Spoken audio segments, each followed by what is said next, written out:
Hello and welcome back to my channels. आज हम start करेंगे एलटी ग्रेड कॉमर्स का paper 2 module set second number. Last हमारे videos में हमने पूरा सिलेबस डिस्कस किया था, फिर उसके बाद 2018 के जो आपके सॉल्व पेपर आए हुए थे उसको पूरा डिस्क्राइब किया था। नेक्स्ट एक आपके प्रैक्टिस सेट भी सॉल्व हमने कराए 120 क्वेश्चन जिसमें हमने आपको कंप्लीट कराए थे। आज हम स्टार्ट करेंगे दूसरा प्रैक्टिस सेट नंबर 2।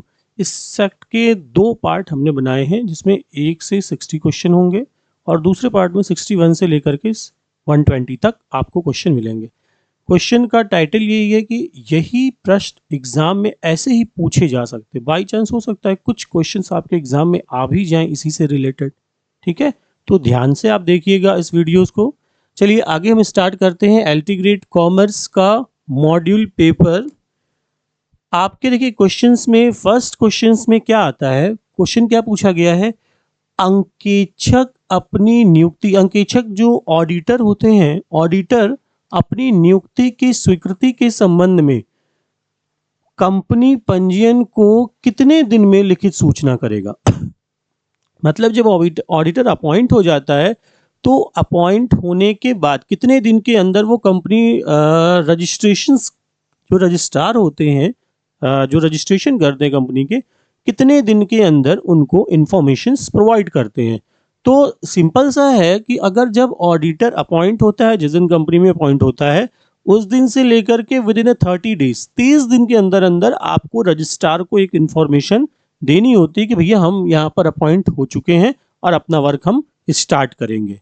तो आपका जो करेक्ट आंसर हो जाएगा विद इन 30 डेज, 30 दिन के अंदर अंदर एक रजिस्ट्रार को, जो भी ऑडिटर अपॉइंट होंगे वो ऑडिटर रजिस्ट्रार को 30 दिन के अंदर एक इंफॉर्मेशन प्रोवाइड करेगा। क्लियर हो रहा है। अगले क्वेश्चंस को हम देखते हैं। एक कंपनी अंकेक्षक, जो ऑडिटर होते कंपनी के, हटाया जा सकता है। कंपनी अंकेक्षक को हटाता कौन है? ठीक है, तो पहला ऑप्शन दिया है संचालक प्रबंध, किसी संचालक द्वारा, संचालक मंडल द्वारा या आम सभा द्वारा। देखिए कंपनी के जो अंकेक्षक होते हैं, अंकेक्षकों के जब अपॉइंट हो, जब उनको हटाना होता है, सो हटाने के लिए सबसे पहले एक शेयर होल्डर्स की मीटिंग ऑर्गेनाइज होती है, एक जर्नल मीटिंग होती है शेयर होल्डर्स की, जिसमें ये डिसाइड हो जाता है कि हमें इस ऑडिटर को हटाना है, कैसे हटाना है, ये सारी चीज़ें उस मीटिंग में डिसाइड होती हैं। तो शेयर होल्डर्स, कंपनी के अंकेक्षक को हटाएगा कौन? शेयर होल्डर्स की एक जर्नल मीटिंग होती, उस मीटिंग में ये डिसाइड होगा। ठीक है, तो जर्नल मीटिंग मतलब ये हो गई आपकी आम सभा।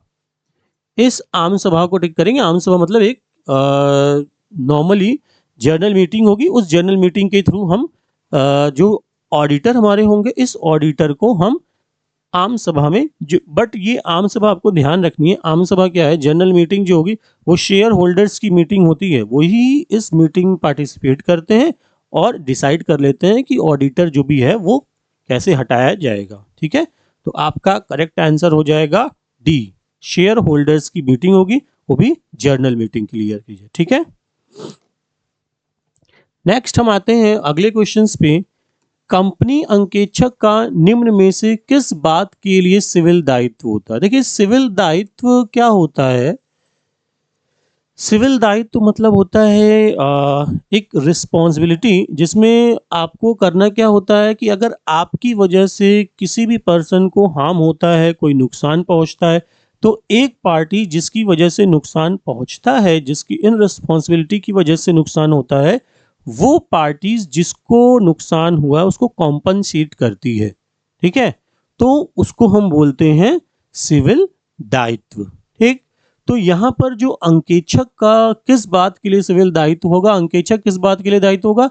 लापरवाही, अगर इन रिस्पॉन्सिबिलिटी, जिसको हम बोल सकते हैं रिस्पॉन्सिबिलिटी, लापरवाही उसने की है और अगर किसी को नुकसान हो गया किसी भी रीजन से, तो ऑडिटर इस चीज के लिए रिस्पॉन्सिबल होगा कि वो उनको कॉम्पनसेट करेंगे, तो उसी को हम सिविल दायित्व बोलते हैं। ठीक है, तो आप ऑप्शन क्या टिक करेंगे? ऑडिटर की अगर लापरवाही की वजह से कोई नुकसान होता है तो वो सिविल दायित्व का रिस्पॉन्सिबल माना जाएगा। क्लियर हो रहा है। चलिए अगले क्वेश्चंस पे हम आगे बढ़ते हैं।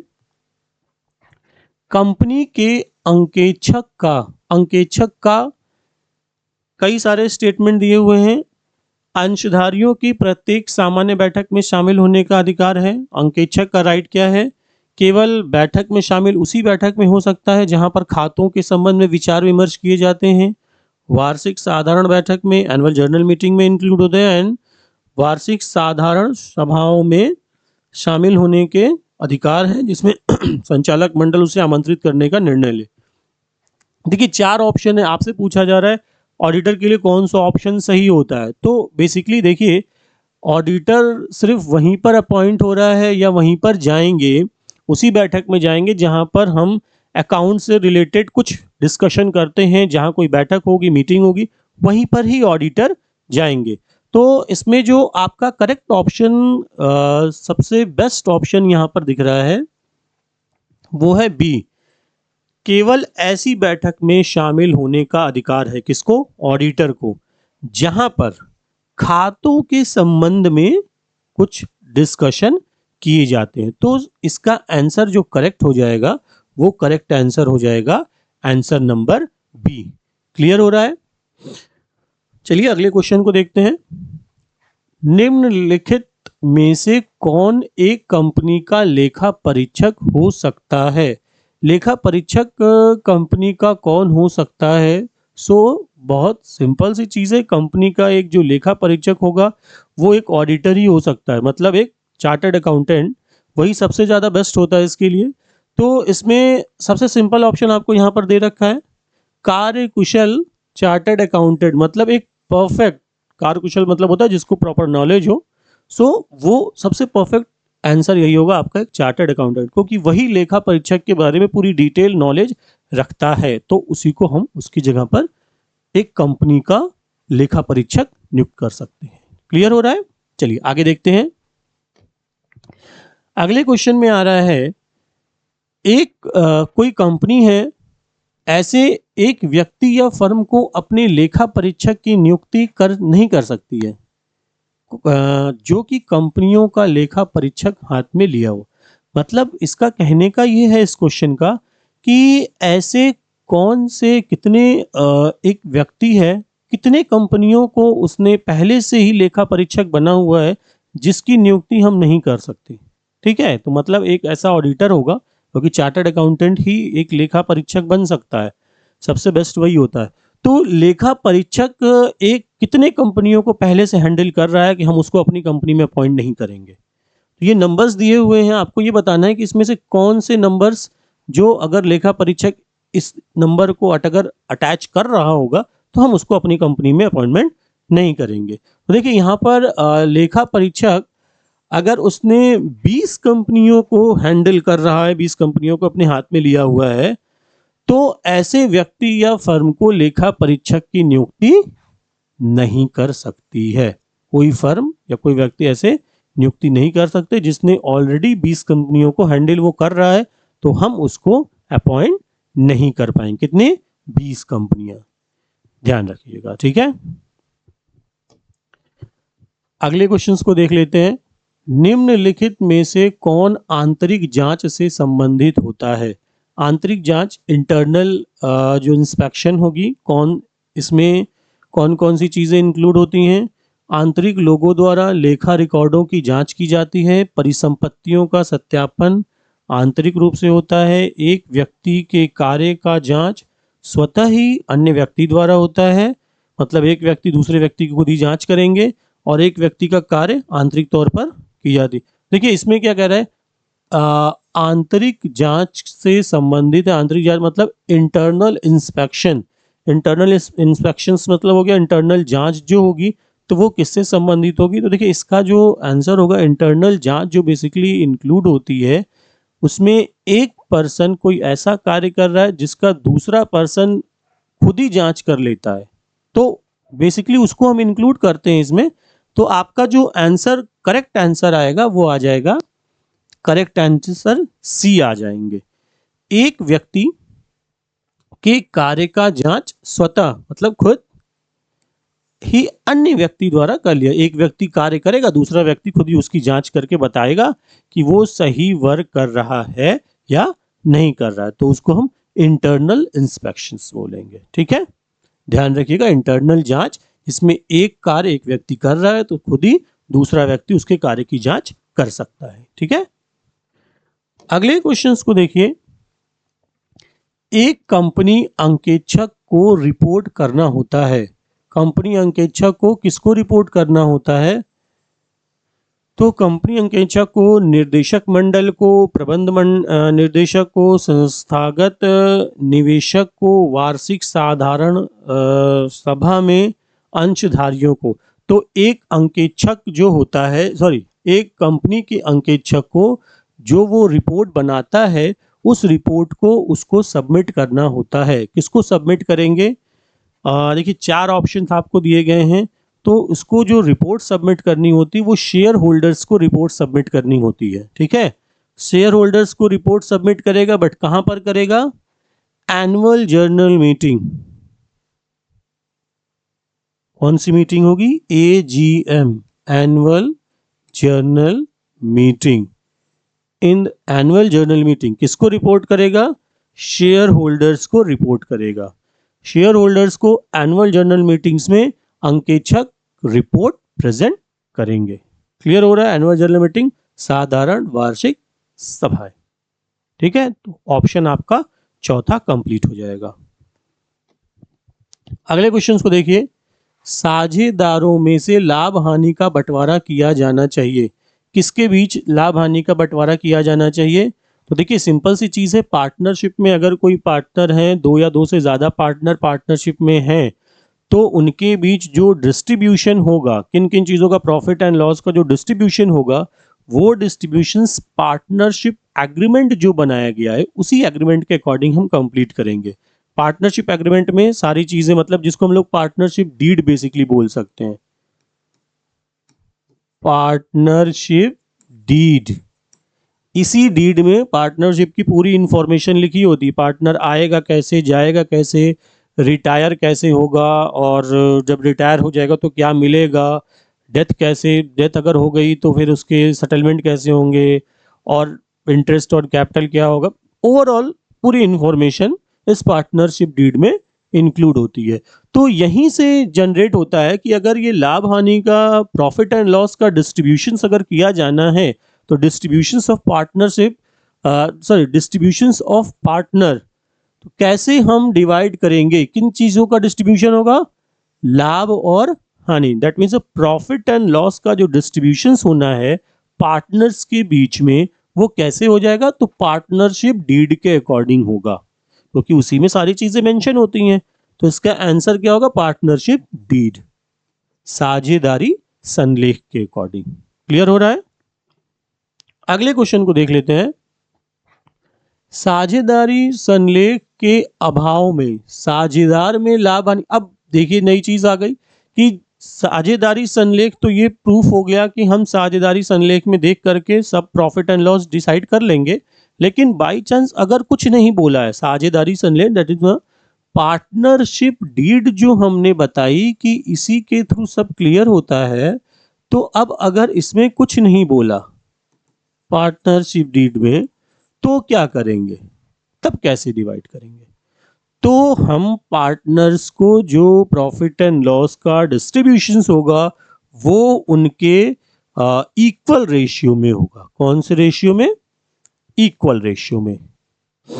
क्यों होगा? Because partnership deed is silent, that means अभाव है, कुछ नहीं बोला है, तो पार्टनर्स जो डिस्ट्रीब्यूशंस करेंगे बिटवीन द पार्टनर्स, किस चीज का? प्रॉफिट एंड लॉस का, वो किस रेशियो में होगा? इक्वल रेशियो में। क्लियर है? Okay, next question. ख्याति, गुडविल इस संभावना के अतिरिक्त और कुछ भी नहीं है कि पुराने ग्राहक पुराने स्थान पर ही जाएंगे। देखिए गुडविल क्या है? एक संभावना है, एक अतिरिक्त संभावना क्या है कि पुराने ग्राहक पुराने स्थान पर ही जाएंगे, क्योंकि गुडविल मार्केट वैल्यू है। अगर मार्केट वैल्यू किसी भी शॉपकीपर की बनती है, बिजनेसमैन या दुकानदार की बन जाती है, तो कस्टमर कहीं नहीं जाता, वापस घूम फिर के उसी दुकान पे आता है, क्योंकि उसका ट्रस्ट बिल्ड है कि वो सामान अच्छा देंगे, पैसे अच्छे चार्ज करते हैं, क्वालिटी अच्छी होती है तो उसको हम गुडविल बोलते हैं कि उसकी मार्केट रेपुटेशन हो गई। अब ये पूछ रहा है कि ये स्टेटमेंट किसने बोला है कि पुराने ग्राहक पुराने स्थान पर जाएंगे। ये जो परिभाषा है, ये जो स्टेटमेंट है, लॉर्ड एल्डन, डिक्सी, लिंडले एंड बॉटलीवॉल। सो ये जो स्टेटमेंट है वो मिस्टर लॉर्ड एल्डन का है। ठीक है, तो इसका हम ऑप्शन टिक करेंगे, ए ऑप्शन। चलिए अगले क्वेश्चन को देखते हैं। ख्याति की प्रकृति, दैट मीन्स गुडविल्स नेचर वाइज कैसी होती है। देखिए नेचर वाइज गुडविल बहुत सारे टाइप की होती है। कुत्ते की नेचर की होती है, बिल्ली की नेचर की कह सकते हैं, चूहे की नेचर की भी होती है। दैट मीन्स तो इसका पूरा ऑप्शन सही है। गुडविल जो होगी वो गुडविल का जो नेचर होता है वो इन तीनों के अकॉर्डिंग होते हैं, कुत्ते के अकॉर्डिंग, बिल्ली के अकॉर्डिंग और उसका नेचर चूहे के अकॉर्डिंग भी होता है। ठीक है, तो इसका जो करेक्ट ऑप्शन हो जाएगा वो हो जाएगा इनमें से सभी, सारे ऑप्शंस करेक्ट हैं इसमें। गुडविल की तीनों नेचर होते हैं।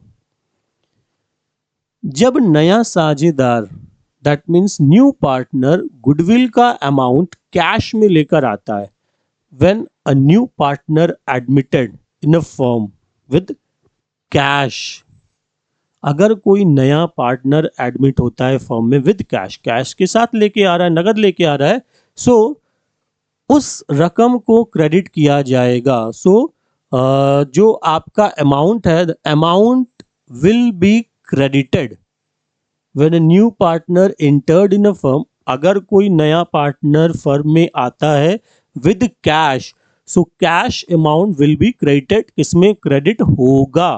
सो ख्याति खाते में, प्रीमियम खाते में, रोकड़ खाते में, चार ऑप्शन दिए हैं आपको, तो इसमें हम क्रेडिट करेंगे आपके प्रीमियम में। ठीक है, प्रीमियम में हम खाते को जो आपका रकम होगा, जो भी पार्टनर्स गुडविल का अमाउंट न्यू पार्टनर लेके आएगा उसको हम प्रीमियम खाते में क्रेडिट करेंगे। तभी हम एंट्री करते हैं ना, प्रीमियम फॉर गुडविल, ये डेबिट, तो प्रीमियम खाते में हम उसको ट्रांसफर कर देंगे, क्रेडिट कर देंगे। ठीक है, अगले क्वेश्चंस को देखते हैं। In partnership firm new partner entered, partnership firm में जो नया साझेदार एडमिट होता है, अगर इंटर्ड हो रहा है तो कैसे एडमिट होगा। सारे साझेदारों के जितने पार्टनर्स हैं, अल्पमत से, बहुमत से, सर्वसम्मति से, इसमें से किसी के द्वारा, मतलब कम वोटिंग से, ज्यादा वोटिंग से, सबके वोटिंग से, या इसमें से कोई नहीं।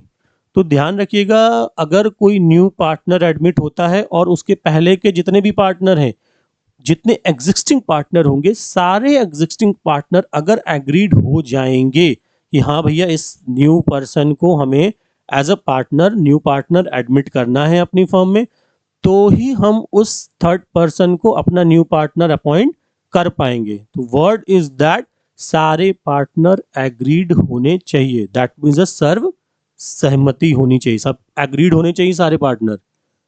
ठीक है तो इसका जो करेक्ट ऑप्शन आ जाएगा, करेक्ट ऑप्शन हम टिक कर लेंगे, ये सी पोर्शन। ठीक है, चलिए अगले क्वेश्चंस को देखते हैं। पब्लिक कंपनी के सदस्यों की न्यूनतम संख्या, minimum number of members in public company is.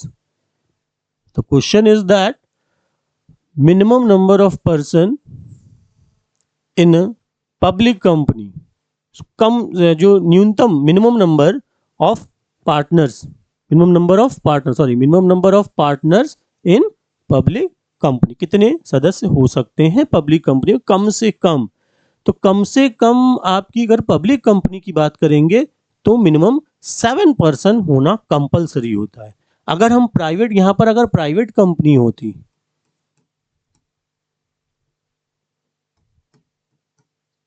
अगर प्राइवेट कंपनी होती तो 2 नंबर जरूरी होते मिनिमम, बट यहां पर क्या बोल रहा है वर्ड, पब्लिक कंपनी है।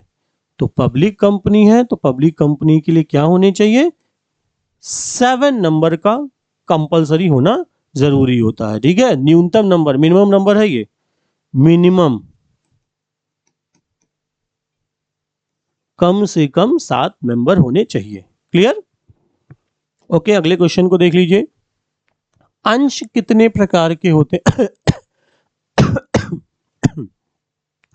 अंश कितने प्रकार के होते हैं? Share, type of share. तो आपके शेयर दो टाइप के होते हैं। टाइप ऑफ शेयर में first type is equity share and second type is preference share. Equity share and preference share दो टाइप के होंगे आपके, ठीक।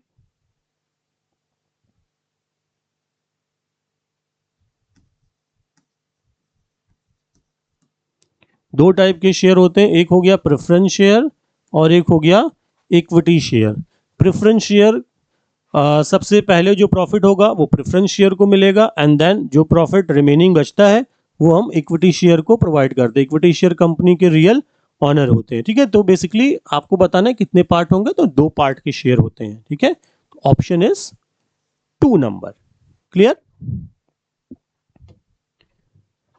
अंशों के निर्गमन पर कटौती का अधिकतम रेट क्या है? अगर हम शेयर इशू करते हैं तो शेयर इशू करने में आपका जो डिस्काउंट का रेट मैक्सिमाइजेशन लेवल पे कितना होगा, कितना आप उसमें डिस्काउंट डिडक्ट कर सकते हैं। तो देखिए इसमें आपसे बोला जा रहा है कि आपको बताना ये है कि अगर हमने शेयर के जो नंबर्स लिए हुए हैं उस नंबर्स में अगर हमें डिस्काउंट देना है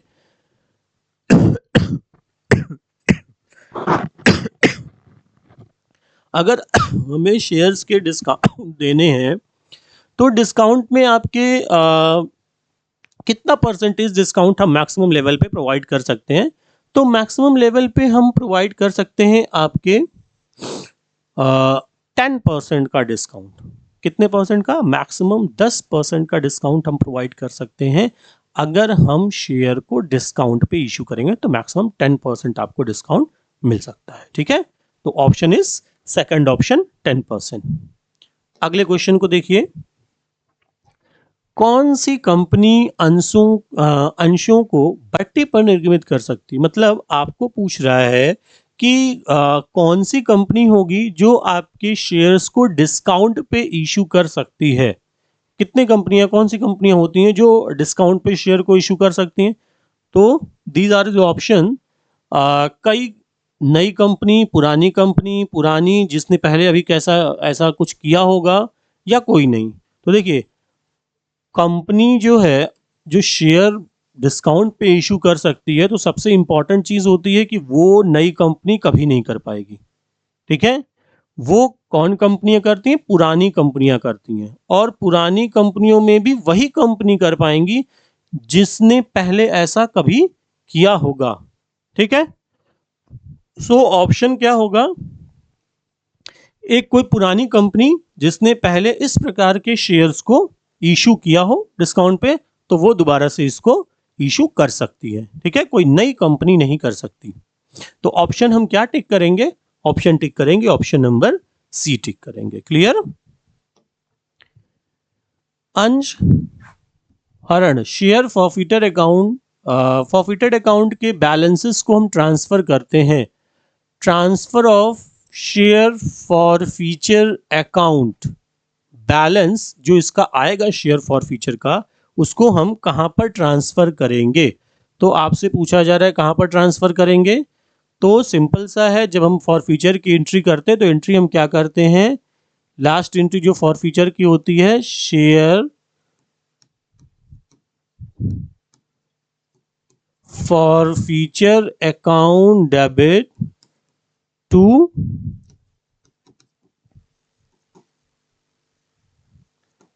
कैपिटल रिजर्व। तो कहां पर हम फॉर फीचर के बैलेंस को कहां ट्रांसफर कर रहे हैं? कैपिटल रिजर्व में। तो आंसर हम क्या टिक करेंगे? Capital reserve. दैट मीन्स पूंजी संचय खाते में हम ट्रांसफर करेंगे, ठीक। चलिए, तो तीसरा ऑप्शन आपका करेक्ट हो जाएगा। नेक्स्ट क्वेश्चंस पे हम आते हैं। कंपनी के अंशधारी होते हैं। अब देखिए कंपनी के अंशधारी क्या होते हैं। अब आपके पास कई सारे ऑप्शंस दिए हुए हैं कंपनी के अंशधारी कंपनी के कर्मचारी होते हैं, लेनदार होते हैं, स्वामी होते हैं, कंपनी के ग्राहक होते हैं। तो आपको ये बताना है कि कंपनी के जो शेयर होल्डर्स होते हैं वो शेयर होल्डर्स कंपनी के क्या होते हैं। देखिए बेसिकली शेयर होल्डर्स को हम कंपनी का ऑनर मानते हैं। क्यों मानते हैं? बिकॉज आप अगर पब्लिक हो तो आपने, अगर हम कंपनी है, हमें पैसे की ज़रूरत थी, हमने शेयर आपको दिया तो आपने हमें पैसे दिए, तो आप हमारी कंपनी के ऑनर हो गए बिकॉज आपने हमें पैसा दिया है। ठीक है, तो उसके अकॉर्डिंग अगर हम आंसर को देखेंगे तो आंसर हमारा क्या करेक्ट होता है? शेयर होल्डर्स कंपनी के ऑनर होते हैं। ठीक है, तो इस क्वेश्चंस में हम क्या टिक करेंगे? शेयर होल्डर्स कंपनी के ऑनर हो गए। ठीक, चलिए नेक्स्ट हम अगले क्वेश्चंस को देखते हैं। अंशों पर प्राप्त प्रीमियम की राशि का यूज किया जा सकता है। अंशों पर मतलब जो भी शेयर अगर हमारे प्रीमियम पर मिल गए हैं, शेयर प्रीमियम पर आते हैं, तो इस प्रीमियम का हम कैसे यूज कर सकते हैं। ठीक है, तो प्रीमियम को हम यूज कर सकते हैं बेसिकली, पहला दूसरा ऑप्शन करेक्ट हो जाएगा। जो हमारे प्रिलिमिनरी एक्सपेंसेस होते हैं, प्रिलिमिनरी एक्सपेंसेस को राइट ऑफ करने के लिए हम इनको इशू कर सकते हैं। ये वाला ऑप्शन करेक्ट हो जाएगा, सेकंड ऑप्शन। प्रारंभिक व्ययों को अपलेखित करने के लिए, दैट मीन्स जो भी प्रीमियम का अमाउंट आएगा उस प्रीमियम के अमाउंट से हमारे जो प्रिलिमिनरी एक्सपेंसेस होंगे, प्रिलिमिनरी मतलब हो गया जो बिजनेस स्टार्ट करने से जस्ट पहले के एक्सपेंसेस होंगे, उन सारे एक्सपेंसेस को हम प्रीमियम से राइट ऑफ करते हैं। तो इसका करेक्ट आंसर क्या हो जाएगा? Answer number B. ठीक है, चलिए अगले क्वेश्चंस को देखते हैं। बैंक द्वारा जारी किया गया credit card issued by the bank, इससे क्या होता है? अच्छा, अब ये यहाँ पर ऑप्शन आपको दिया हुआ है कि अगर बैंक ने क्रेडिट कार्ड इशू किया है, बैंक के थ्रू क्रेडिट कार्ड इशू हो गए, सो आपसे पूछता है क्रेडिट कार्ड से पैसा ज़्यादा खर्चा होता है या कम खर्चा होता है। तो ये जिन लोगों के पास क्रेडिट कार्ड होंगे तो वो ये बहुत ईजिली बता सकते हैं कि क्रेडिट कार्ड से पैसे ज़्यादा खर्च होते हैं या पैसे कम खर्च होते हैं। तो बहुत सिंपल सा जेन्युइन चीज़ पूछी गई है। तो क्रेडिट कार्ड से भैया, जिसके पास क्रेडिट कार्ड है, क्रेडिट कार्ड से पैसे ज़्यादा खर्च होते हैं। तो इसका ऑप्शन क्या हो जाएगा? पैसे जो खर्च होने का जो खतरा है, जो एक्सपेंसेस जो है वो ज़्यादा से ज़्यादा बढ़ जाते हैं। क्योंकि अब क्या होगा कि आपके पास क्रेडिट वैल्यू है, कहीं पर भी पैसे की ज़रूरत पड़ी तुरंत आपने क्रेडिट कार्ड दिया, स्वाइप हो गया, सामान मिल गया, अब आप पैसे चुकाते रहिए। तो अगर वो लिमिटेशन बाउंड हो जाएगी, आपके पास पैसा ही नहीं रहेगा तो आप खरीदेंगे ही नहीं, तो वहाँ पर आपकी लिमिटेशन हो जाएगी। बट अब आपके पास पैसा क्रेडिट कार्ड में है तो आपको लगेगा कि ये पैसा बचा है, हम क्रेडिट कार्ड से इसको परचेज कर लेंगे। तो जितने ज़्यादा अमाउंट आपके पास होंगे तो आपके एक्सपेंसेस ऑलरेडी बढ़ते जाएंगे। पैसा नहीं है तो बाउंड हो जाता है कि भैया पैसा ही नहीं है तो कहाँ से खरीदेंगे। तो इसका सिंपल सा मतलब होगा, क्रेडिट कार्ड अगर आपको दिया गया है तो इससे ये पॉसिबिलिटी होती है कि एक्सपेंसेस बढ़ेगा ही बढ़ेगा। तो इसका हम करेक्ट ऑप्शन क्या टिक करेंगे?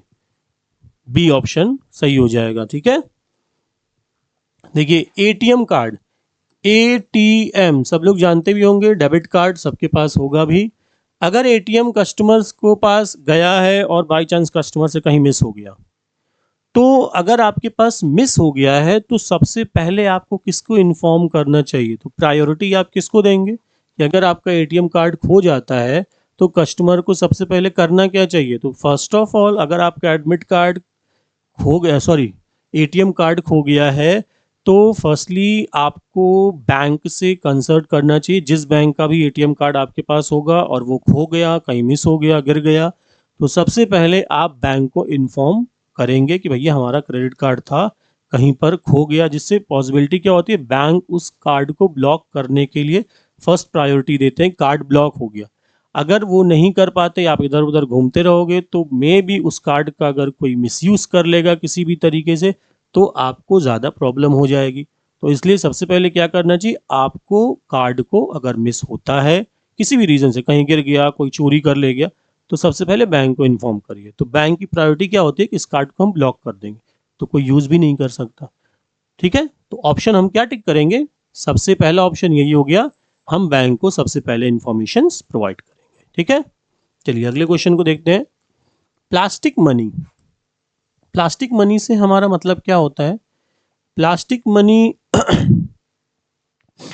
बैंक द्वारा जारी किया गया credit card, debit card, ATM card या प्लास्टिक मुद्रा से मतलब क्या होता है? देखिए प्लास्टिक मुद्रा से हमारा मतलब ये होता है कि जो बैंक ने हमें क्रेडिट कार्ड दिया होता है उस क्रेडिट कार्ड को हम बेसिकली बोल सकते हैं बैंक द्वारा जारी किया गया क्रेडिट कार्ड, ये हम बेसिकली इसको प्लास्टिक मनी बोल सकते हैं। ठीक है, बैंक द्वारा, इसका जो करेक्ट ऑप्शन होगा बैंक द्वारा जारी किया गया क्रेडिट कार्ड, इसको हम प्लास्टिक मनी बोल सकते हैं।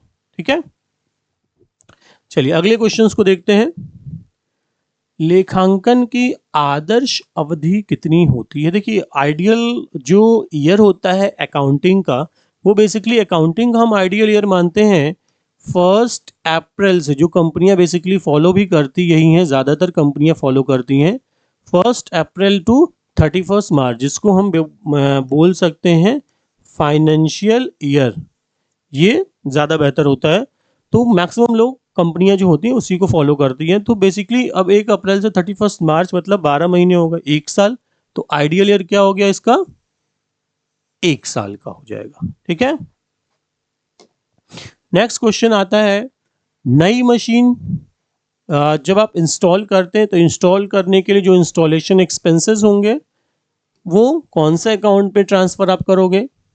देखिए आपने न्यू मशीन खरीदी है, कोई नई मशीन है या कुछ भी आपने न्यू मशीन टूल्स कोई खरीदा है, व्हीकल्स कोई खरीदी है, अब आप उसको इंस्टॉल कराते हैं तो इंस्टॉल कराने के जो एक्सपेंसेस होते हैं उस एक्सपेंसेस को आप कहाँ पर मर्ज करेंगे? क्वेश्चन मतलब ये है। तो यहाँ पर हम क्या करेंगे, जो भी आपके एक्सपेंसेस होंगे वो एक्सपेंसेस आपने इंस्टॉल कराने के जो एक्सपेंसेस होंगे, अगर आपने एक्सपेंसेस को सेम डे किया हुआ है तो वो मशीन की ही कॉस्ट में ऐड हो जाते हैं। तो यहाँ पर हम कौन सा अकाउंट प्रिपेयर कर लेंगे? मशीन खाता, जो खाते का विकलन, दैट मीन्स मर्ज हो जाएगा। तो नई मशीन, अगर हम कुछ भी नई मशीन को खरीदते हैं तो नई मशीन को खरीदने के जो भी आपके इंस्टॉलेशंस के एक्सपेंसेस होते हैं वो इंस्टॉलेशन के एक्सपेंसेस मशीन खाते में एडजस्ट कर दिए जाते हैं अगर सेम डे किया गया है तो। ठीक, चलिए अगले क्वेश्चन को देखते हैं। किसी ट्रक के खरीदने के तुरंत पश्चात कंपनी का, अगर किसी ने कोई ट्रक खरीदा, खरीदने के पश्चात क्या किया, कंपनी का नाम पेंट कर दिया ट्रक के ऊपर, और ट्रक पर पेंट करने के लिए फिर एडवर्टीजमेंट मटेरियल के लिए 5,000 रुपये उसने 5,000 का पेमेंट भी कर दिया। तो ये 5,000 का पेमेंट जो है वो अमाउंट क्या है? इसका आंसर थोड़ा यहाँ पर हम करेक्ट कर दे रहे हैं, ये लिखा हुआ है पूंजी व्यय, कैपिटल एक्सपेंसेस। देखिए तो ये पूछ रहा है कि आपने अगर कोई ट्रक खरीदा, ट्रक खरीदने के बाद आपने उसको कंपनी को कंपनी के नाम का उस पर पेंट करा दिया, एडवर्टीजमेंट जैसे लोग कराते हैं, तो उससे एडवर्टीजमेंट हो रहा है और उसमें कुछ आपने एडवर्टीजमेंट से रिलेटेड कोई 5,000 की एडवर्ट मटेरियल खरीद लिया है। तो ये जो 5,000 का एडवर्टीजमेंट मटेरियल आपने खरीदा है उसको हम कौन से अकाउंट में ट्रांसफ़र करेंगे?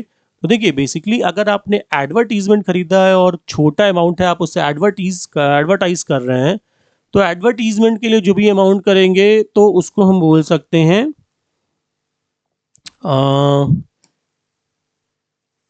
Revenue expenditure. रेवेन्यू एक्सपेंडिचर मतलब छोटे मोटे जो एक्सपेंसेस होते रहते हैं रिपीटेड, वो हम रेवेन्यू एक्सपेंडिचर उसको बोल सकते हैं। ठीक है, अब यहाँ पर यही अमाउंट एडवर्टीजमेंट के लिए किया गया, बट अगर इस अमाउंट की फ्रिक्वेंसी ज़्यादा होती, अमाउंट ज़्यादा होता, जैसे 50,000 लाख रुपए अगर हो जाते, तो हम इस अमाउंट को ट्रांसफ़र करते डिफर्ड रेवेन्यू एक्सपेंडिचर में। मतलब उसका आंसर तब ये होता, कब? जब अमाउंट की वैल्यू ज़्यादा होता, हैवी अमाउंट होता, क्योंकि एडवर्टीजमेंट का जो एक्सपेंसेस है वो आपको शॉर्ट वे में भी आपको प्रॉफिट बेनिफिट प्रोवाइड करेगा और लॉन्ग वे में भी बेनिफिट देगा। तो दोनों जो बेनिफिट मिलते हैं तो उसको हम बोलते हैं डिफर्ड रेवेन्यू एक्सपेंडिचर।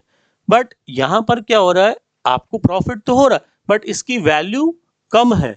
तो जब कम वैल्यू होगी इस टाइप के एक्सपेंसेस को तो हम उसको रेवेन्यू एक्सपेंडिचर्स के अकाउंट में ट्रांसफर करेंगे। ठीक है, तो ऑप्शन सेकंड आपका कंप्लीट हो जाएगा, सेकंड ऑप्शन करेक्ट होगा। चलिए अगले क्वेश्चंस को देखते हैं हम। अगले क्वेश्चंस को हम देखेंगे तलपट बनाने की विधियां क्या होती हैं। तलपट बनाने की विधियां, जब हम तलपट प्रिपेयर करते हैं तो मेथड्स कौन कौन से होते हैं ट्रायल बैलेंस प्रिपेयर करने के मेथड। सो ट्रायल बैलेंस में total method, balance method, total and balance, तो सभी तो जो ट्रायल बैलेंस बनते हैं वो ट्रायल बैलेंस आपके बनते हैं टोटल एंड बैलेंस मेथड, दोनों को हम यूज करते हैं सारे। टोटल बैलेंस भी यूज करेंगे और बैलेंस मेथड भी यूज करेंगे, दोनों मेथड यूज करेंगे। तो इसका कौन सा ऑप्शन होगा? ऑप्शन नंबर सी करेक्ट हो जाएगा। ठीक है, चलिए नेक्स्ट देखते हैं। व्यापारी द्वारा व्यापार वर्ग में व्यक्तिगत प्रयोग के लिए, दैट मीन्स अगर आप देखो एक पर्सन है, उसका बिजनेस है, उसने अपने बिजनेस से क्या किया, पर्सनल यूज के लिए उसने अपने बिजनेस से पैसे निकाल लिए। तो आपके क्वेश्चंस में क्या बोल रहा है कि जो पैसा उस बिजनेसमैन ने अपने बिजनेस से पर्सनल यूज के लिए निकाला है, सपोज जैसे हमारा बिजनेस है और हम उस बिजनेस के ओनर हैं, हमने बिजनेस स्टार्ट किया है, हमें रिक्वायरमेंट हुई, पैसे की जरूरत पड़ रही है, तो हम क्या करेंगे, अपने बिजनेस से थोड़ा पैसा निकाल लेंगे। तो जो पैसे हम अपने बिजनेस से निकालते हैं उसको क्या बोलते हैं? ठीक है, तो ऐसे अमाउंट जो बिजनेसमैन अपने बिजनेस के लिए अपने पर्सनल यूज के लिए निकालता है, खुद के एक्सपेंस के लिए निकाल रहा है, तो ऐसे अमाउंट को हम बोलेंगे ड्रॉइंग्स। क्या बोलेंगे? ड्रॉइंग्स। ड्रॉइंग्स मतलब ये आरण, तो वो एक्सपेंसेस होते हैं, बिकॉज बिजनेस और बिजनेसमैन, अकाउंटिंग में स्टार्टिंग में बताया जाता है कि बिजनेस और बिजनेस करने वाला, they are different different thing, दोनों अलग अलग हैं। ये अलग पर्सन हो गया और बिजनेस करने वाला अलग पर्सन हो गया। तो आपने अगर बिजनेस से लिया है, इसका मतलब आपने किसी पर्सन से क्रेडिट लिया है, तो हम यही मानते हैं। तो इसलिए इस ऑप्शंस को हम टिक करेंगे, ऑप्शन नंबर सी ड्राइंग्स इसमें सबसे बेस्ट ऑप्शन होगा इसका। जो पर्सनल यूज के लिए अगर हम अमाउंट विड्रॉल कर रहे हैं तो वो हो जाएगा ड्राइंग्स। ठीक, नेक्स्ट क्वेश्चंस को देखते हैं। डेप्रिसिएशन अमाउंट अगर ट्रायल बैलेंस के अंदर दिया होता है, अगर डेप्रिसिएशन अमाउंट ट्रायल बैलेंस के अंदर दिया हुआ है तो उसको हम कहां पर ट्रांसफर करेंगे?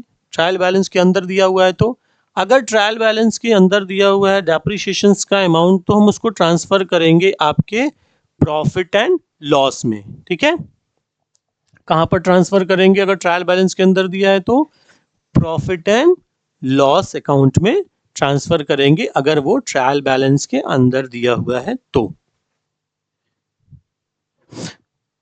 चलिए नेक्स्ट हम आते हैं।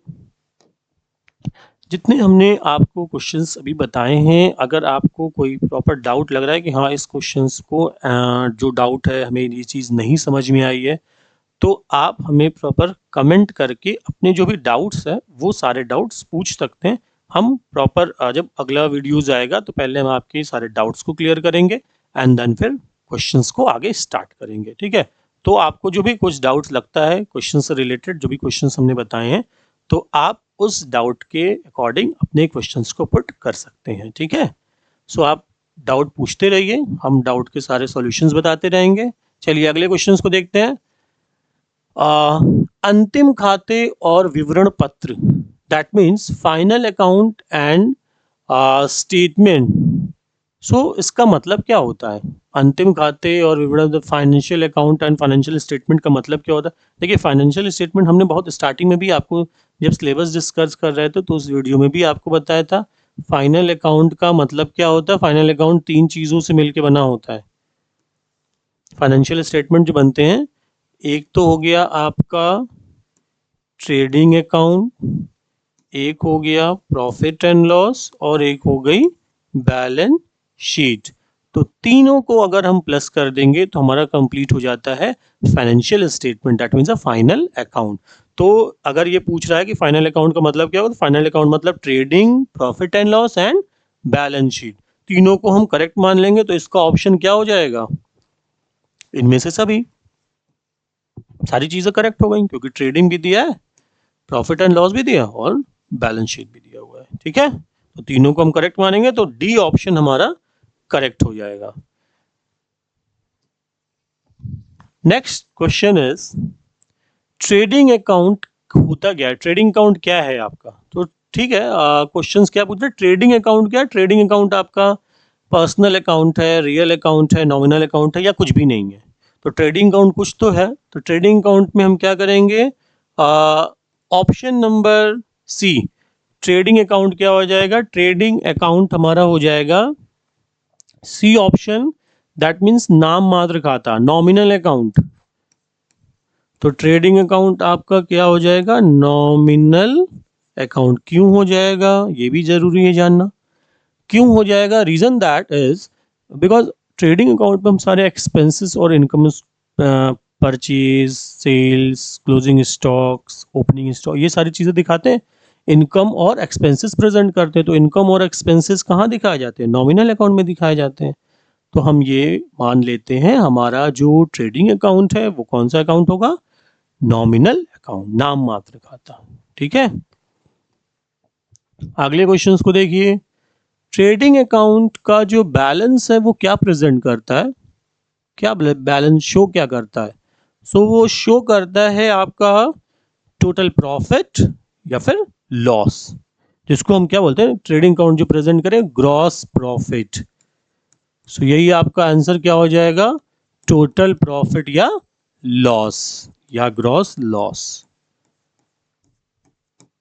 अगर हम नेट की बात की, ये नेट है तो नेट ये तो प्रॉफिट एंड लॉस प्रेजेंट करेगा, बट हमें पूछ रहा है आपका ट्रेडिंग अकाउंट, तो ट्रेडिंग अकाउंट ये प्रेजेंट करता है टोटल प्रॉफिट या लॉस। तो ऑप्शन क्या हो जाएगा, सी ऑप्शन करेक्ट मान लेते हैं। ठीक है, इसमें नेक्स्ट ओके क्वेश्चंस दिया हुआ है यहाँ पर। ओपनिंग स्टॉक इज, यहाँ पर हम क्वेश्चन लिख भी ले रहे हैं, opening stock is 8800 rupees and closing stock is 5280. Then cost of goods sold COGS is 91520. So calculate purchase price. आपको परचेज प्राइस कैलकुलेट करनी है। इसमें COGS दिया है, क्लोजिंग स्टॉक दिया है, ओपनिंग स्टॉक दिया है, और आपको परचेज प्राइस कैलकुलेट करनी है। तो बहुत सिंपल सी चीज है, सिंपल सा आप एक फॉर्मूला कैलकुलेट कर लेंगे। फॉर्मूला क्या हो जाता है, COGS is equal to opening stock plus purchase minus closing stock. देखिए ये फॉर्मूला हो जाता है कि opening stock plus purchase plus direct expenses भी होते हैं, बट डायरेक्ट एक्सपेंस है नहीं इसमें। तो opening stock plus purchase minus closing stock करेंगे तो ये हमारा COGS आ जाता है। अब इसी फॉर्मूले में हम वैल्यू पुट कर लेंगे, 91520 इज इक्वल टू 8800, और परचेज प्राइस आपकी कैलकुलेट करनी है, क्वेश्चन मार्क लगा दिया, 5280।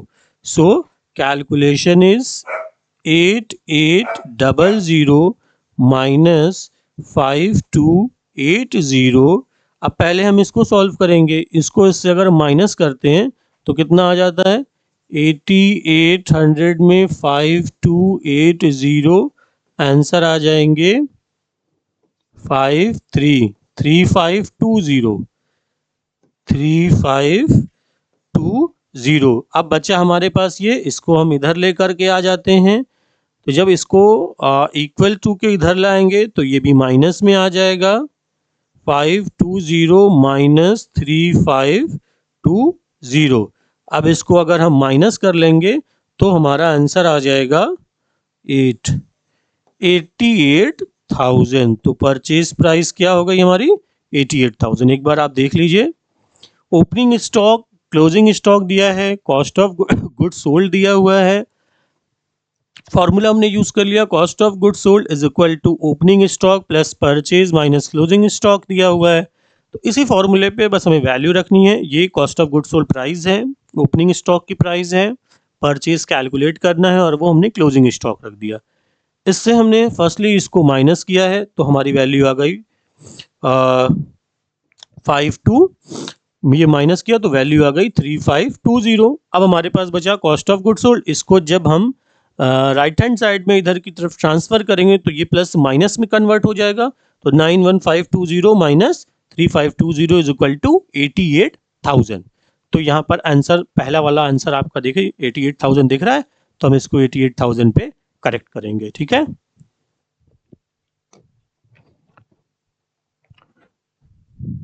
प्रॉफिट एंड लॉस, जो बैलेंस हम ट्रांसफर करते हैं प्रॉफिट एंड लॉस का, वो बैलेंस कहाँ पर ट्रांसफर करते हैं? तो प्रॉफिट एंड लॉस का बैलेंस जो हम ट्रांसफर करते हैं वो ट्रांसफर करेंगे हम कैपिटल अकाउंट में। ठीक है, क्योंकि देखिए जब हम प्रॉफिट एंड लॉस जब बनाते हैं, बनाने के बाद हम क्या लिखते हैं, नेट प्रॉफिट अगर आया तो नेट प्रॉफिट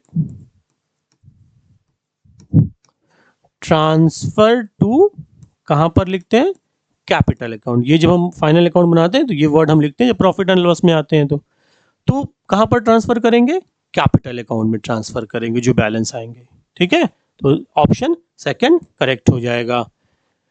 ओके, नेक्स्ट, लेखांकन में प्रयोग मूल्य ह्रास शब्द का मतलब, दैट मीन्स अकाउंटिंग में जो हम डेप्रिसिएशन वर्ड यूज करते हैं, तो डेप्रिसिएशन वर्ड में इसका मतलब क्या होता है डेप्रिसिएशन का?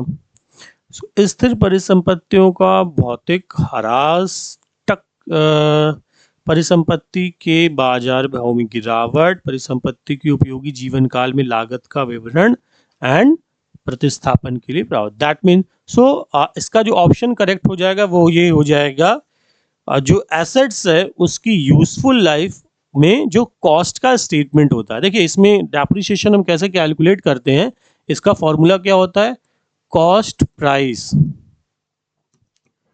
Cost price minus scrap value upon useful life, ये इसका फॉर्मूला होता है। दैट मीन्स जो उसकी लाइफ है और उसकी कॉस्ट का स्टेटमेंट, इसी को हम बोलेंगे डेप्रिसिएशन। तो इसका करेक्ट ऑप्शन क्या हो जाएगा, option number C correct option हो जाएगा। ठीक है, चलिए अगले क्वेश्चंस को देखिए।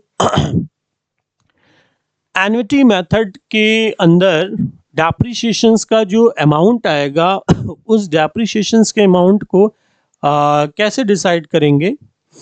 तो एन्युटी मेथड में डेप्रिसिएशंस के अमाउंट को, ये आंसर करेक्ट है, एसेट्स की कॉस्ट और तब तक का ब्याज, मतलब इंटरेस्ट कैलकुलेट करेंगे प्लस हम कॉस्ट भी कैलकुलेट करेंगे, दोनों चीजें कैलकुलेट करें एन्युटी मेथड में।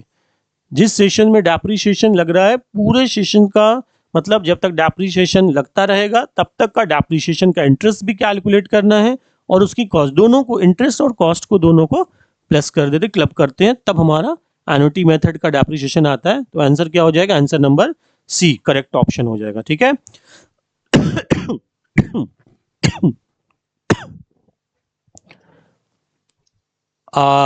टोटल नंबर, जो पूरे ईयर का टोटल नंबर का जो टोटल आता है, नंबरों के जो टोटल आते हैं, उस मेथड से अगर हमें डेप्रिसिएशन कैलकुलेट करना होगा तो हर साल डेप्रिसिएशन क्या होगा, टोटल नंबर मतलब जैसे 5 ईयर है तो 5 4 रिवर्स काउंटिंग वाले 3 2 1, तो जो हर साल डेप्रिसिएशन क्या होगा, तो एवरी ईयर डेप्रिसिएशन घटता जाएगा। तो इसका ऑप्शन क्या टिक करेंगे, ऑप्शन नंबर बी हम टिक करेंगे कि डेप्रिसिएशन हमारे एवरी ईयर क्या जाएंगे, घटते जाएंगे। क्यों घटते जाएंगे, क्योंकि देखिए जब ये नंबर्स काउंटिंग वाले मेथड आते हैं तो हम 5, अगर हम 5 साल का एग्जाम्पल ले रहे हैं, 5 4 3 2 1, अगर 6 होंगे तो 6 5 7 हो गया, तो ये इधर नंबर बढ़ते जाएंगे जितने ईयर बढ़ेंगे। तो एवरी ईयर डेप्रिसिएशन, देखिए क्या नंबर क्या हो रहा है, धीरे धीरे कम हो रहा है ना, तो डेप्रिसिएशन क्या होगा, एवरी ईयर कम होता जाएगा। तो ऑप्शन क्या टिक करेंगे, कम होता जाता है। ठीक है, ओके, अगले क्वेश्चन को देख लीजिए। जब डेप्रिसिएशन फंड मेथड का हम यूज करते हैं तो जो इन्वेस्टमेंट पे जो विनियोग के अगर हमें सेल किया हुआ है और सेल से अगर हमें प्रॉफिट होता है या लॉस होता है तो हम उसको कहाँ पर ट्रांसफ़र करते हैं। जब हमने डेप्रिसिएशन फंड मेथड यूज़ किया है और इन्वेस्टमेंट्स के थ्रू हमें किसी भी टाइप से अगर हमें प्रॉफिट हो गया या लॉस हो गया तो उस प्रॉफिट एंड लॉस को हम कहाँ पर ट्रांसफ़र करेंगे। ठीक, ये क्वेश्चंस का पूछना है, ये क्वेश्चंस का मतलब है। तो सिंपल सा मतलब है कि अगर हम डेप्रिसिएशन मेथड यूज़ कर रहे हैं और इन्वेस्टमेंट के प्रॉफिट एंड लॉस को अगर हमें ट्रांसफ़र करना है, इन्वेस्टमेंट पे अगर सेल करने पे प्रॉफिट एंड लॉस हुआ, ट्रांसफ़र करना है, तो कहाँ पर ट्रांसफ़र करेंगे? ट्रांसफ़र करेंगे हम डेप्रिसिएशन फंड मेथड में। कहाँ पर ट्रांसफ़र करेंगे? डेप्रिसिएशन फंड मेथड में। ठीक है, मेथड, फंड अकाउंट में। क्लियर? नेक्स्ट क्वेश्चन आते हैं। अच्छा, ये भी क्वेश्चंस दिया हुआ है। संपत्ति की लागत, अवशिष्ट मूल्य और उपयोगी जीवन काल, संपत्ति की लागत, ठीक है, मतलब एसेट्स की कॉस्ट दी हुई है और स्क्रैप वैल्यू, अच्छा ये जो फॉर्मूला हमने अभी लिखाया था सेम कॉन्सेप्ट पे क्वेश्चन है। एंड यूजफुल लाइफ कितनी है? 3 साल है, ये भी क्लियर हो गया। वर्षों के अंकों का योग, जो अभी हम मेथड आपको बता रहे थे, सम ऑफ ईयर डिजिट मेथड जो बता रहे थे ईयर वाले, पहले वर्ष के डेप्रिसिएशन क्या होंगे? इसका आंसर यहाँ पर ये 10,000 लिखा हुआ है, हम इस आंसर को यहाँ लिख दे रहे हैं, क्लियर हो जाएगा। ये आंसर 10,000 है। हाँ, ओके। सो डिजिट मेथड अगर हम यूज करते हैं तो इसके अकॉर्डिंग फर्स्ट ईयर का डेप्रिसिएशन क्या होना चाहिए? तो देखिए, अगर आप मेथड यूज करोगे तो हमने मेथड आपको क्या बताया था? Cost price minus scrap value upon useful life, use life ये बताई थी हमने। तो यहाँ पर क्या हो रहा है, अब एन्युटी डिजिट मेथड अगर हम यूज करें 3 सालों का है तो 3 + 2 + 1 ये नंबर यूज हो जाएगा, 321, 325 एंड इज इक्वल टू कितने हो गए? 6 हो गए। फर्स्ट ईयर का डेप्रिसिएशन आपसे पूछ रहा है तो कैसे कैलकुलेट करेंगे?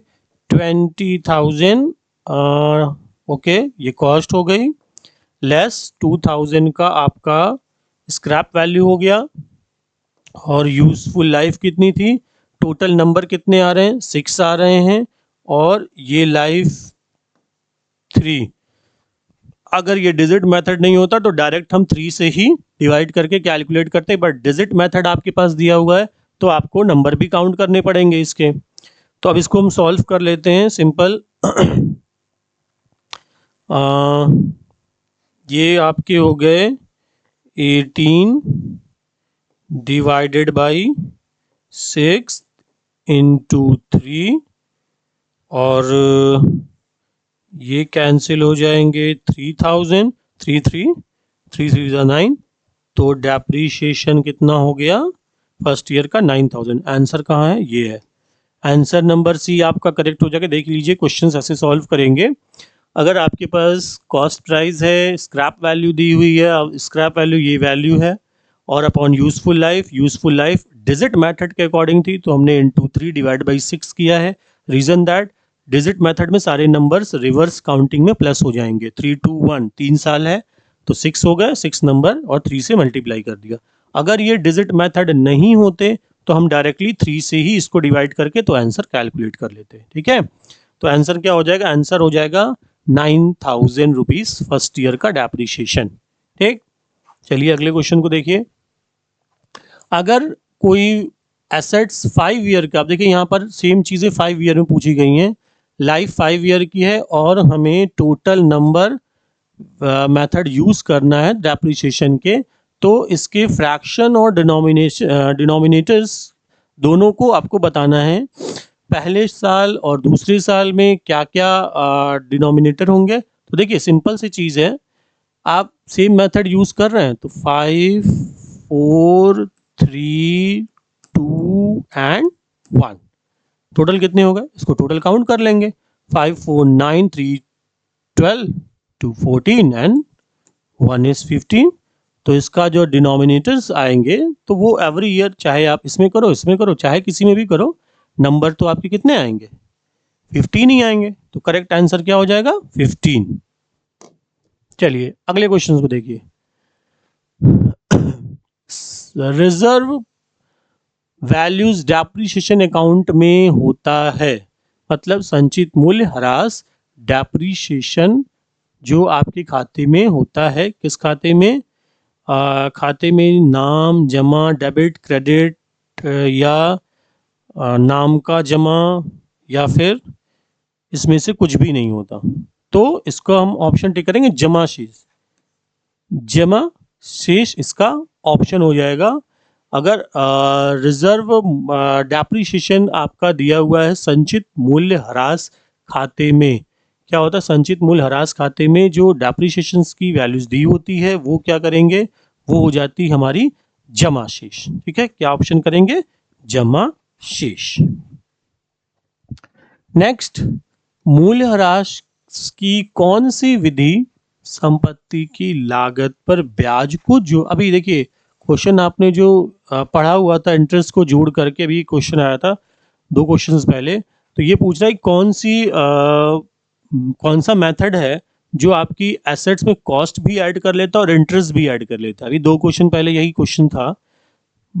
तो इसको हम ऑप्शन क्या टिक करेंगे, एन्युटी मेथड, जिसमें इंटरेस्ट और तब तक के ब्याज भी, इंटरेस्ट भी कैलकुलेट होते हैं, कॉस्ट प्लस इंटरेस्ट दोनों कैलकुलेट होते हैं। तो ऑप्शन पहला आपका करेक्ट हो जाएगा। ठीक है, बैंक समाधान विवरण, bank reconciliation statement cash book की बाकी लेने पर अगर according to the cash book है तो अंत में कौन सी बाकी प्रेजेंट की जाएगी। देखिए अगर यहाँ पर आप ऊपर लिखते हैं जब balance as per cash book लिखेंगे, स्टार्टिंग अगर कैश बुक से होगी जैसा क्वेश्चन में बोल रहा है, तो लास्ट में जब क्वेश्चन सॉल्व हो जाता है और आंसर आता है तो हम बैलेंस लिखते हैं, balance as per passbook. Just reverse हो जाता है, अगर कैश बुक से है तो पासबुक लिखेंगे लास्ट में, और पासबुक से स्टार्ट किया तो लास्ट में कैश बुक लिख देंगे, उल्टा ही चलता है। ठीक है, तो क्या लिखेंगे, कैश बुक से ना, कैश बुक का बैलेंस है तो पासबुक बैंक बाकी लिखेंगे। Clear, okay.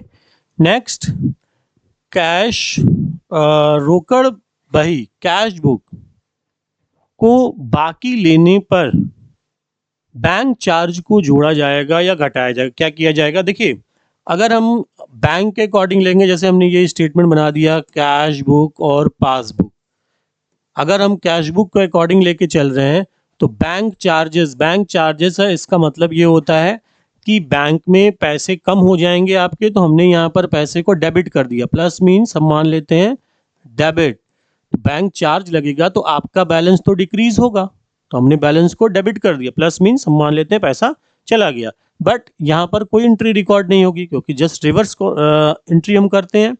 तो अगर हम कैश बुक के अकॉर्डिंग लेंगे तो बैलेंस क्या हो जाएगा, घटाया जाएगा।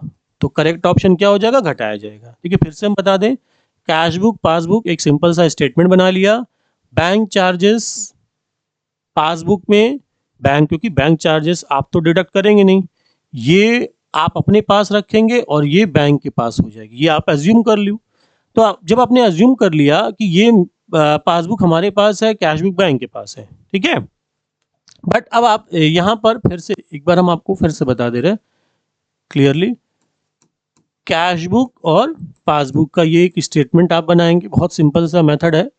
इसको आप मान लीजिए ये सी से कस्टमर हो गया, ये कस्टमर के पास है, और ये बी से पीबी, मतलब ये हो गया बैंक, ये बैंक हो गया, ये हमने मान लिया। ठीक है, एज्यूम कर लिया है।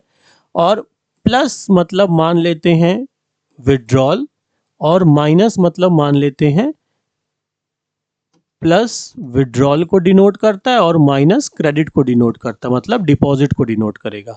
अब यहाँ पर सिंपल से कह रहा है बैंक चार्ज है, तो बैंक चार्ज तो बैंक ही लगाएगा, तो बैंक पासबुक है, यहाँ पर बैंक चार्ज लगा दिया, मतलब हमारा पैसा तो विड्रॉल हो गया, बट कस्टमर को इसकी इंफॉर्मेशन तो थी नहीं, तो यहाँ पर रिवर्स एंट्री करेंगे।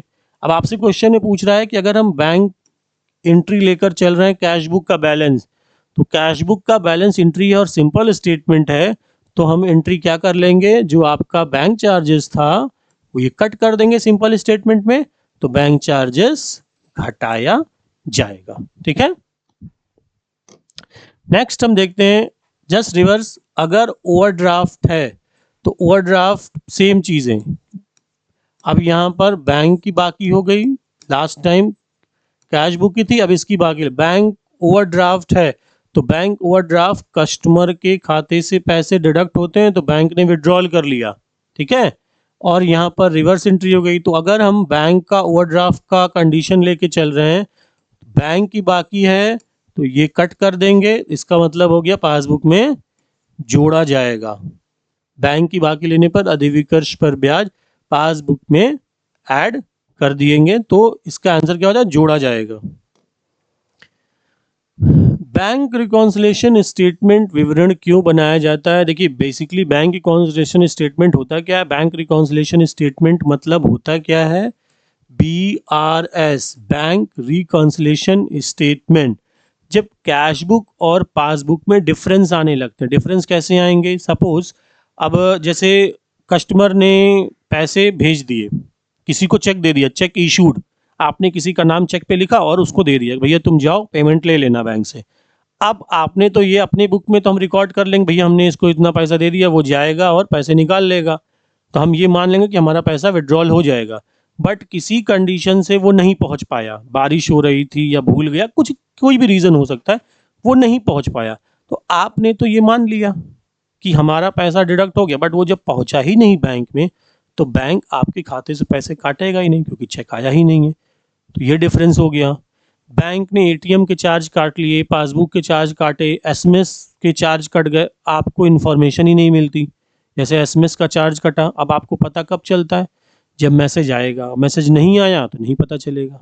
ठीक है, तो बैंक तो रिकॉर्ड कर लेता है बट आप नहीं रिकॉर्ड कर पाए, किसी कस्टमर ने आपको नहीं बताया और आपके बिना बताए आपके खाते में पैसे डाल दिए, आपको पता ही नहीं है।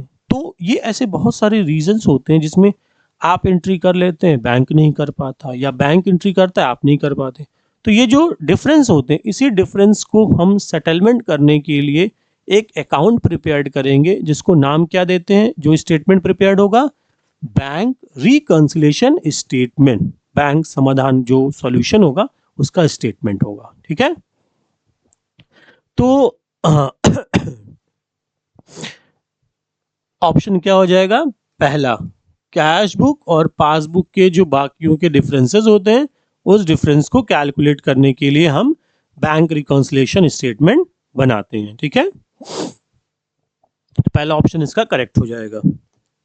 नेक्स्ट हम आते हैं, बैंक समाधान विवरण है। बैंक समाधान विवरण क्या है? बैंक समाधान विवरण एक ग्राहक द्वारा तैयार किया गया एक स्टेटमेंट होता है, मतलब बैंक के जो रिकंसिलेशन स्टेटमेंट है, बैंक कस्टमर्स के थ्रू एक स्टेटमेंट बनाया जाता है, वही बैंक समाधान विवरण होता है। कस्टमर ने स्टेटमेंट बनाया कि हमारा डिफरेंस क्या है, आपके डिफरेंसेस क्या हैं, वो सब। तो बैंक समाधान विवरण क्या होगा, कस्टमर के थ्रू जो स्टेटमेंट तैयार होगा वही हमारा बैंक समाधान विवरण हो जाएगा। ठीक, कैश बुक में नाम पक्ष में दिए जाने वाले खाते जस्ट रिवर्स हो जाता है। अगर कैश बुक में कोई नाम है तो वो जमा पक्ष में चला, दैट मीन्स ऋणी या धनी हो जाएगा। अगर ये डेबिट है तो क्रेडिट हो जाएगा, क्रेडिट है तो जस्ट उल्टी कंडीशन होती है। तो इसमें डेबिट, नाम, क्रेडिट, तो ये ऋणी या धनी हो जाएंगे। ठीक है, कैश बुक में जो चीज़ें कैश बुक में डेबिट होंगी, सो खातों में वो क्रेडिट हो जाएंगी, और जो कैश बुक में क्रेडिट होगा वो खातों में डेबिट हो जाएगा, उल्टा होता है। तो यहाँ पर हम लिखेंगे ऋणी या धनी। ठीक है,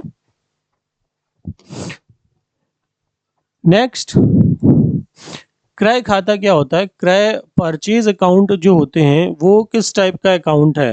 तो आपको यहाँ पर बताना है कि जो हमारा परचेज अकाउंट है वो किस टाइप का अकाउंट होता है। तो आप बताओगे परचेज अकाउंट जो होता है हमारा, देखिए 3 टाइप के हमारे अकाउंट होते हैं, रियल, पर्सनल और नॉमिनल।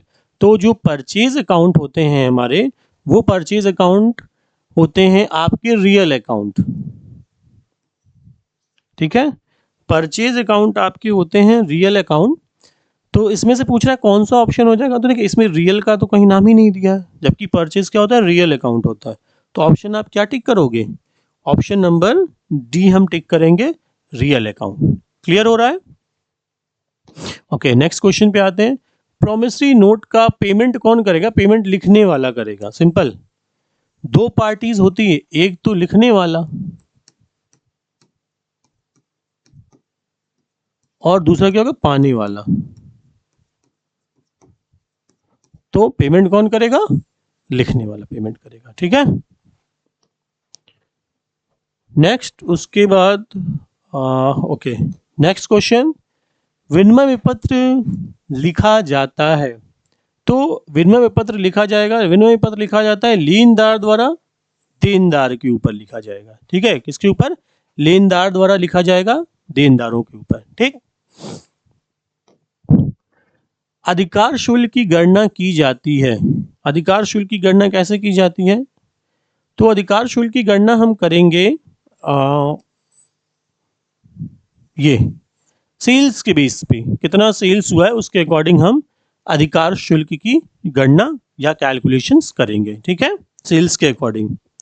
नेक्स्ट, न्यूनतम किराया निर्धारित करने का मूल उद्देश्य क्या होता है? मतलब जो मिनिमम रेंट है वो डिसाइड करने का क्या मोटिव क्या होता है?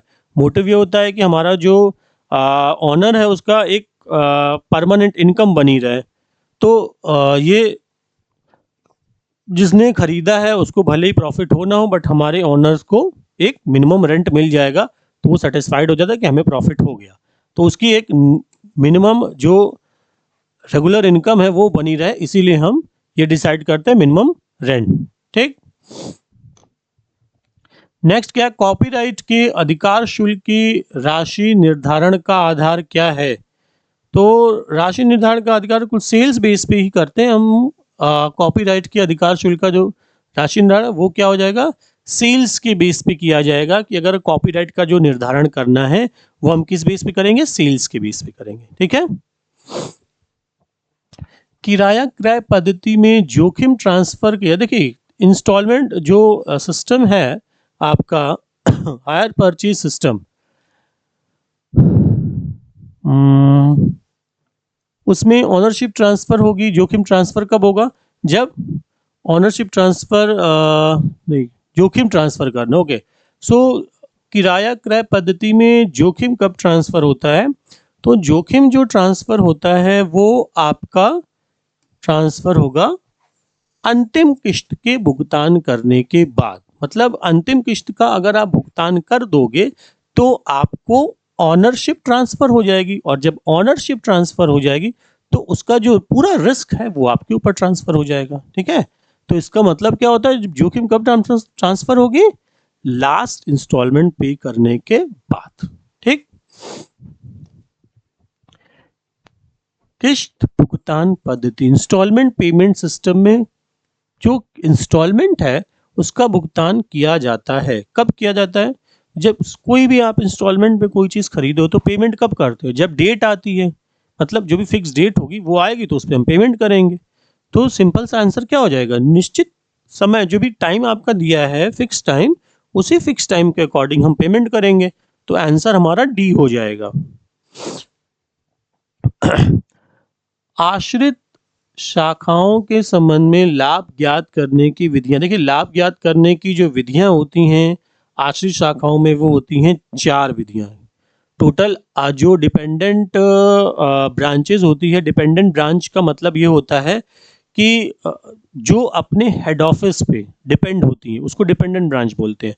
तो टोटल इस डिपेंडेंट ब्रांच में अगर प्रॉफिट कैलकुलेट करना होता है तो टोटल 4 मेथड होते हैं जिसके थ्रू हम प्रॉफिट को कैलकुलेट कर लेते हैं। ठीक है, नेक्स्ट हम आएंगे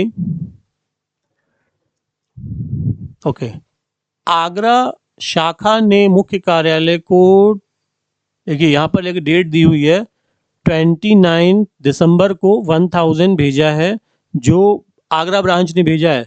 जो उसके मेन हेड ऑफिस को कब मिल रहा है, 4 दिन के बाद, 3 जनवरी को 3 जनवरी को मिला है। लेकिन जो इन्फॉर्मेशन थी उसने जब भेजा था तो इन्फॉर्मेशन भेज दी थी कि आपको ये मिल जाएगा। बट मिला कितना, 3 जनवरी को। 1,000 रुपये भेजे थे 29 दिसंबर को, और 31 दिसंबर को सेशन क्लोज होने से पहले, या 31 दिसंबर को बेसिकली मानिए कि उसको इन्फॉर्मेशन मिल गई थी कि पैसे वहां से निकल चुके हैं, बट उसको पैसे मिले कब थे, जनवरी में। तो हेड ऑफिस अपनी बुक में जो एंट्री करेगा वो क्या करेगा, क्योंकि पैसे ना तो भेजने वाले के ब्रांच के पास है ना हेड ऑफिस के पास, पैसे तो रास्ते में है। तो हेड ऑफिस एंट्री क्या करेगा, रास्ते में पैसे हैं तो ये एंट्री करेगा, cash in transit account debit to Agra branch. मतलब आगरा ब्रांच से पैसे अभी रास्ते में है, कैश इन ट्रांजिट, रास्ते में पैसे हैं बट अभी आए नहीं है। तो ये वाली एंट्री हम करेक्ट मान लेंगे, सी ऑप्शन। ठीक है, ओके। नेक्स्ट इज जो डिवेंचर्स ऋण पत्रों पर जो इंटरेस्ट दिया जाता है, डिवेंचर पे जो इंटरेस्ट दिया जाता है, पूंजी खाते में, आगम खाते में, शुद्ध आगम खाते में या चिट्ठे में। तो यहाँ पर पूछ रहा है ऋण पत्रों पर ब्याज को दिखाया जाएगा, जो इंटरेस्ट दिखाया जाएगा वो जब हम डिवेंचर पे इंटरेस्ट लगाते हैं तो वो इंटरेस्ट हम कहाँ प्रेजेंट करेंगे। तो इंटरेस्ट हम प्रेजेंट करेंगे